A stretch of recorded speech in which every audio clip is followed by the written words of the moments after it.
Student welcome PS computer education. आज हम पढ़ेंगे एमएस एक्सेल में व्यू टैब। ठीक है, व्यू टैब में जो पहला ऑप्शन दिख रहा है आपको, ये normal page layout, page break view, ये सारे जो है किसी भी वर्कशीट को ओपन करने या देखने के लिए एक तरीका होता है। ठीक है, ये ऑप्शन दे रखे हैं, आप अलग अलग ऑप्शन से अलग अलग व्यू कर सकते हैं। ठीक है, ये वर्कशीट को व्यू करने के ऑप्शंस हैं। ठीक है, तो इसमें सबसे पहला जो है नॉर्मल, अभी जो पेज है वर्कशीट जो है ये नॉर्मल पे है। ठीक है, नॉर्मल में। उसके बाद जो सेकंड है पेज लेआउट। पेज लेआउट में क्या होगा, जैसे आप पेज लेआउट करेंगे, तो देखिए ये अलग अलग एक एक पेज के रूप में वर्कशीट दिखाएगा आपको। देखिए ये दिख रहा है, ये क्या हुआ आपका पेज एक कहाँ तक है ये आपको दिखा रहा है। देखिए ये देखिए यहाँ से अलग अलग पेज दिखा दे रहा है। ये एक पेज हमारा कहाँ है, यहाँ से यहाँ तक एक पेज है हमारा। ठीक है, ये सेकंड पेज हो गया, थर्ड, फोर्थ, ये ऐसे पेज है अलग अलग। ठीक है, वर्कशीट के अंदर तो एक जो पेज है हमारा वो कहाँ से कहाँ तक है, देखिए ये यहाँ से स्टार्ट होके ये यहाँ तक है। ठीक है, ये एक पेज हुआ हमारा वर्कशीट का। ठीक, तो इस प्रकार से हम इसे देख सकते हैं। तो एक वर्क पेज हमारा लास्ट जहाँ तक होता है वहाँ तक उसे देख सकते हैं हम। देखिए ठीक है, ये होता है पेज लेआउट व्यू। उसके बाद जो सेकंड ऑप्शन जो है हमारे पास पेज ब्रेक। ठीक है, जैसे आप इस पर क्लिक करेंगे, ये देखिए ये आपको पूछ रहा है, ये उतना ही व्यू दिखाएगा आपको जितना आपके पेज पे या वर्कशीट पे लिखा हुआ है एरिया। ठीक है, देखिए आप केवल उतना ही एरिया दिखा रहा है जितना आपके पेज या वर्कशीट पे लिखा हुआ है। ठीक है, बाकी एरिया नहीं दिखा रहा है। देखिए ठीक है, तो ये काम आता है हमारा पेज ब्रेक व्यू। ठीक है, जैसे आप नॉर्मल करते हैं हम इसे, देखिए अभी इतना केवल लिखा था हमारे पास, तो इतना ही वो पेज ब्रेक करके दिखा देगा। ठीक है, ये देखिए ये काम आता है हमारा पेज ब्रेक व्यू। उसके बाद जो नॉर्मल कर देते हैं हम, उसके बाद है कस्टम व्यू। कस्टम व्यू पे क्या होता है, जैसे कि अभी हमारे पास हमने थोड़ा नीचे में कोई चीज़ें लिखी हैं, जैसे यहाँ पे लिखा है मैंने अपना नाम लिख दिया है। ठीक है, ठीक है, अब अगर हमें इसे देखना है, बार बार अगर देखना है, तो हम इसे सिंपल सेलेक्ट करेंगे और इसे कस्टम व्यू में ऐड कर देंगे। ठीक है, जैसे ऐड करके यहाँ पर ऐड करेंगे, इसका कुछ नाम दे देंगे, जैसा नेम या कुछ भी चीज़ें, नेम, डेटा या कुछ भी आप लिख सकते हो। ठीक है, और इसे ओके कर दीजिए। ठीक, उसके बाद अब जब भी आपको कोई ज़रूरत पड़ी तो आपको सिंपल यहाँ पे जाना है कस्टम व्यू पे और शो पे जाना है। ठीक है, तो ये अपने आप आपको उस लास्ट जहाँ पे लिखा है उस वहाँ पे लेके चले जाएगा। ठीक है, अगर आपके 200 रो पे भी अगर नीचे में भी, इस सबसे नीचे भी है, तो ये वहीं पे ले जाके दिखा देगा आपको। ठीक है, ये काम आता है हमारा कस्टम व्यू।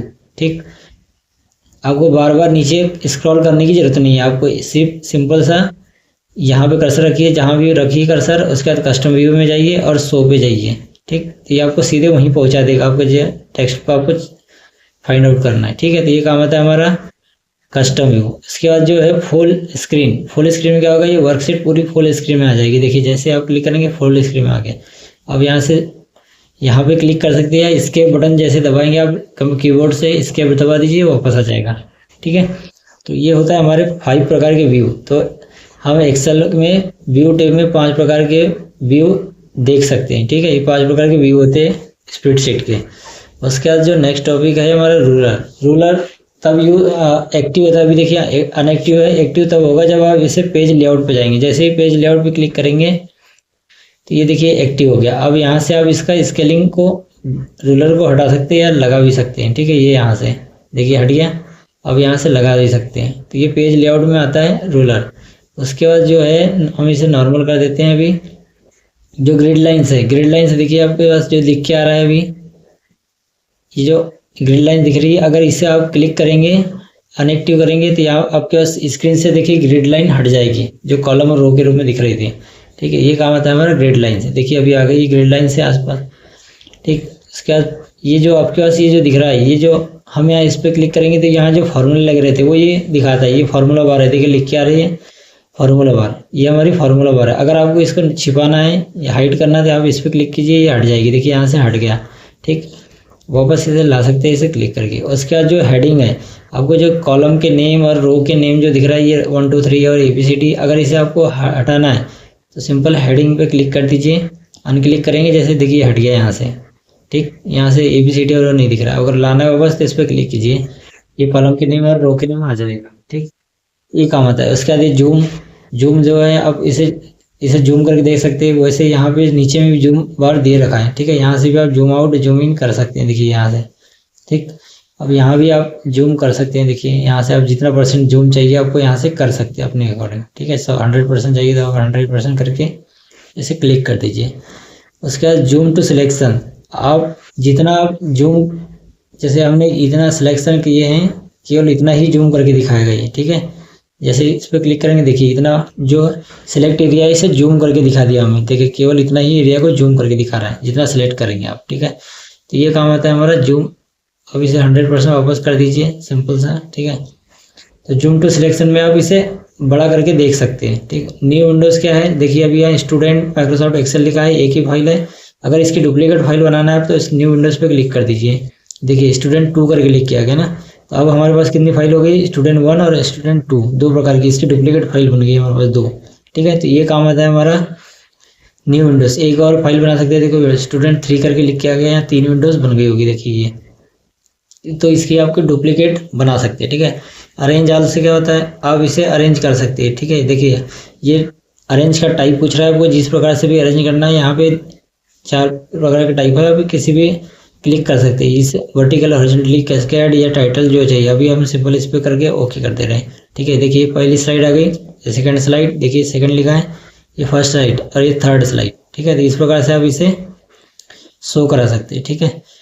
उसके बाद सिंपल इसे यहाँ से क्लिक करके आप सिंपल एक पहली वाली स्लाइड ले आ सकते हैं, ठीक है।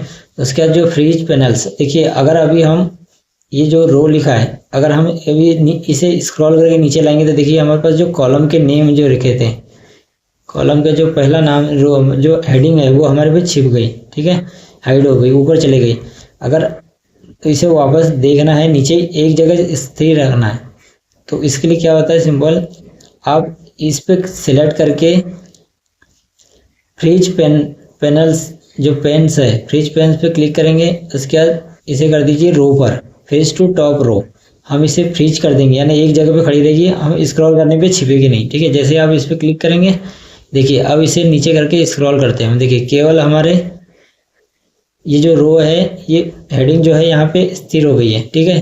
केवल जो डेटा है वो ऊपर जा रहा है, देखिए, ठीक। तो ये काम आता है हमारा फ्रीज पेन्स, ये आप पहली रो स्थिर हो जाएगी वहीं पर, ठीक है, देखिए ये हटेगी नहीं वहाँ से, ठीक। तो ये काम आता है हमारा फ्रीज पेन्स। अब वापस इसे हटाना है तो आप सिंपल सा इसे अनफ्रीज पेन्स कर दीजिए, तो पहला ऑप्शन जो है अनफ्रीज पेन्स कर दिया। अब देखिए ये पूरी रो ऊपर जा रही है, ठीक है। तो ये काम आता है हमारा फ्रीज पेन्स, ठीक है। स्प्लिट सिंपल से होता है, जैसे अभी हम यहाँ पे कोई डेटा जो है नहीं, बहुत नीचे 100 लाइन तक है, ठीक है, 100 तक है नीचे। अब हमें पहली लाइन को देखना है, ठीक है, पहली लाइन का डेटा लास्ट में लिखना है, तो उसके लिए हम सिंपल क्या करना पड़ेगा, हमें बार बार नीचे जाना पड़ेगा इस टाइप से, और पहली लाइन दिखेगी नहीं हमें। तो उसके लिए क्या करते हैं, हम स्प्लिट कर देते हैं। जैसे यहाँ से हम यहाँ पे इसे स्प्लिट कर देंगे, यहाँ पे रख के स्प्लिट, देखिए ये हो गया, ये 2 स्प्लिट अलग अलग रो हो गई, देखिए यहाँ पे एक आ गया, ये देखिए यहाँ से आ गया एक अलग, अब यहाँ से भी एक अलग आ गया, ठीक है। लेकिन आप जो ऊपर वाली सीट पे चेंज करेंगे वो नीचे वाली सीट पे भी चेंज होगा, देखिए सिंपल, देखिए ये देखिए यहाँ पे अगर मैं कुछ लिखता हूँ ये ऊपर भी लिखाएगा, ठीक है, दोनों सीट एक ही है। लेकिन अभी देखने के लिए और नीचे लिखने के लिए हम सिंपल स्प्लिट कर देते हैं, ठीक है। जैसे अब हमें पहली वाली रो से कुछ डेटा देखकर नीचे वाली रो पे लिखना है, तो हम यहाँ सिंपल यहाँ से पहली रो पे देख कर यहाँ पे कुछ भी लिख सकते हैं, ठीक है। तो ये काम आता है हमारा स्प्लिट, ठीक है। वापस इसे स्प्लिट को वापस क्लिक करेंगे, ये सही हो जाएगा पहले जैसे, ठीक। अब हाइड क्या है, अगर आपको इसे हाइड करना है, अभी जो सीट खुली है हमारे पास, ठीक है, सीट 1 खुली है अभी हमारे पास, ठीक है, देखिए सीट 1 खुली है। अगर इसे हाइड कराना है आपको, तो जैसे ही आप इस पर क्लिक करेंगे ये हाइड हो गई, देखिए, ठीक, ये जो है हाइड हो गई सीट 1, ठीक। अब इसे भी हाइड करना है आपको, इसे क्लिक कर दीजिए, देखिए हाइड हो गया, पूरी स्प्रेडशीट ही हाइड हो गई, ठीक है। अब वापस लाना है आपको स्प्रेडशीट, इसे अनहाइड कर दीजिए, ठीक है। देखिए शीट 1 शीट 2 आपको जो दिखना है अब यहाँ से देख सकते हो, ओके कर दीजिए। देखिए आ गया। तो ये काम आता है हमारा हाइड और अनहाइड। ठीक, हाइड करके इसे छिपा सकते हैं, अनहाइड करके इसे वापस ला सकते हैं। ठीक है, कभी कोई हाइड हो गई हमारे पास कोई पूरी ये स्प्रेडशीट, तो वापस यहाँ पे जाना है, आपको अनहाइड करना है और आपको ओके कर देना जो शीट को ओपन करना है। ठीक, तो ये काम आता है हमारा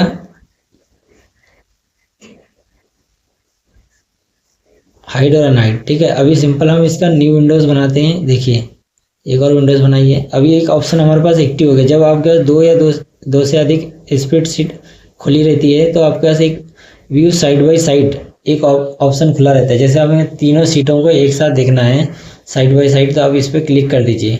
देखिए ये सीट 1 आ रहा है, इसे ओके कर दीजिए। देखिए यहाँ पे एक सीट खुल गई है और यहाँ एक सीट खुल गई है ना, ये साइड बाय साइड सीट खुल जाती है। ठीक है, तो इसका काम होता है साइड।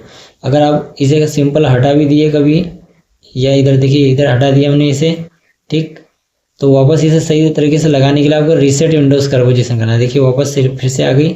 ठीक, तो ये काम आता है अभी हमें साइड बाय साइड देखने के लिए। ठीक है, बहुत सारे विंडोज स्प्रेडशीट खोली तो उसे साइड बाय साइड देख सकते हैं। ठीक है, सेव वर्क स्पेस क्या काम आता है, जैसे आप इसे क्लिक करेंगे तो ये जो फाइल है ये वर्क स्पेस के रूप में सेव हो जाती है। ठीक है, देखिए अब रिज्यूम के रूप में सेव हो रही है, तो सिंपल इसे रिज्यूम करके डेस्कटॉप पे कर दीजिए आप। ठीक है, इसमें देखिए इसे सेव कर दीजिए, पूरी वर्क स्पेस सेव हो जाएगी। इसे भी सेव करना है हमें। ठीक है, इसे भी सेव कर देते हैं इस फाइल को जो वर्कशीट है। ठीक, उसके बाद देखिए अभी हमारे पास एक यहाँ पे देखिए ये दिख रहा है आपको आइकॉन, यहाँ पे 2-3 स्पीड से अलग अलग सेव हो गई है। ठीक है, तो और ये देखिए एक पहले हमारी स्टूडेंट के नाम से एक फाइल थी वो भी है। अब सिंपल इस पर ओपन करेंगे आप, ये आपकी वर्कशीट ओपन हो गई। ठीक है, तो ये पूरा वर्क स्पेस के रूप में इसे सेव करता है। ठीक है, जितना भी वर्क स्पेस है उसके रूप में, जैसे सीट जितनी खुली है वर्कशीट खुली है इसे सेव वर्क स्पेस में कर देता है। ठीक है, स्विच विंडोज़, जैसे अभी हमारे पास बहुत सारी स्विच विंडोज़ खुली है तो आप 1 पे जा सकते हैं। ठीक है, यहाँ से 4 पे जा सकते हैं, 5 वाली स्प्रेडशीट पे जा सकते हैं, अलग अलग स्प्रेडशीट पे आप यहाँ से जा सकते हैं। ठीक, उसके बाद नेक्स्ट टॉपिक जो है हमारे पास मैक्रो। मैक्रो क्या काम होता है, सिंपल आप किसी चीज़ को रिकॉर्ड करना है, इसके बहुत सारे फंक्शन होते हैं, लेकिन अब एक फंक्शन हम पढ़ते हैं। जैसे आपको किसी चीज़ को रिकॉर्ड करना है, बार बार यूज़ करना है, तो आप सिंपल इस पर रिकॉर्ड माइक्रो पे जाइए। यहाँ पे आपको माइक्रो का नाम देना पड़ता है। ठीक है, अब यहाँ पे आप कुछ भी नाम दे सकते हो, अपना नाम या कुछ भी माइक्रो का नाम दे सकते हैं। ठीक है, उसके बाद यह देखिए अब ये हम एक शॉर्टकट की बनाते हैं। ठीक है, शॉर्टकट की आपको वही बनाना है जो पहले से कोई शॉर्टकट की नहीं है। जैसे हम बना रहे हैं Alt+W, ठीक है, या Ctrl+W, ठीक है, ये बना रहे हैं हम। उसके बाद इसे ओके कर दीजिए। ठीक, ओके कर देते हैं। ठीक, अब यहाँ पे जैसे मैं लिख रहा हूँ कंप्यूटर, ठीक, कंप्यूटर लिखा। अब यहाँ पे जाके स्टॉप रिकॉर्डिंग कर दे रहा हूँ। पहले स्टार्ट रिकॉर्डिंग की थी, अब स्टॉप रिकॉर्डिंग कर दीजिए। ठीक, स्टॉप रिकॉर्डिंग कर ली। अब जैसे ही मैं कीबोर्ड से Ctrl+W दबाऊंगा, देखिए कंप्यूटर अपने आप लिख के आएगा। देखिए आपको जितने बार चाहिए Ctrl+W करके ही कंप्यूटर लिख जाएगा। तो ये काम आता है हमारा मैक्रो। ठीक है, एक बार आपने किसी चीज़ को रिकॉर्ड कर लिए तो बार बार उसका यूज़ कर सक रहे हैं। देखिए केवल Ctrl+W बटन दबाने से ये बार बार लिख के आ जा रहा है, हमें लिखने की जरूरत नहीं पड़ रही। ठीक है, ये काम आता है मैक्रो। तो इसके बाद ये हमारा मैक्रो एक कंप्लीट हुआ ये टॉपिक मैक्रो वाला। आप सिंपल यहाँ से व्यू मैक्रो भी जा सकते हैं। आपके जितने माइक्रो बनाए होंगे यहाँ पे लिस्ट आ जाएगी। आप इसे एडिट कर सकते हैं और डिलीट भी कर सकते हैं। ठीक है, जैसे डिलीट करेंगे आ गया डिलीट का ऑप्शन, यहाँ से एस कर दीजिए, डिलीट हो गया। ठीक है, अब जैसे हम Ctrl+W दबाएंगे तो नहीं आएगा सीधे। ठीक है, ये हाइड हो जाएगी, अनहाइड हो जाएगी। ठीक है, तो ये काम आता है हमारा माइक्रो। तो ये हमारा लास्ट टॉपिक था व्यू टाइप का। उसके बाद अब हम जो नेक्स्ट है पावर पॉइंट पढ़ेंगे। ठीक है, एक्सेल हमारा यहाँ पे एंड हो गया।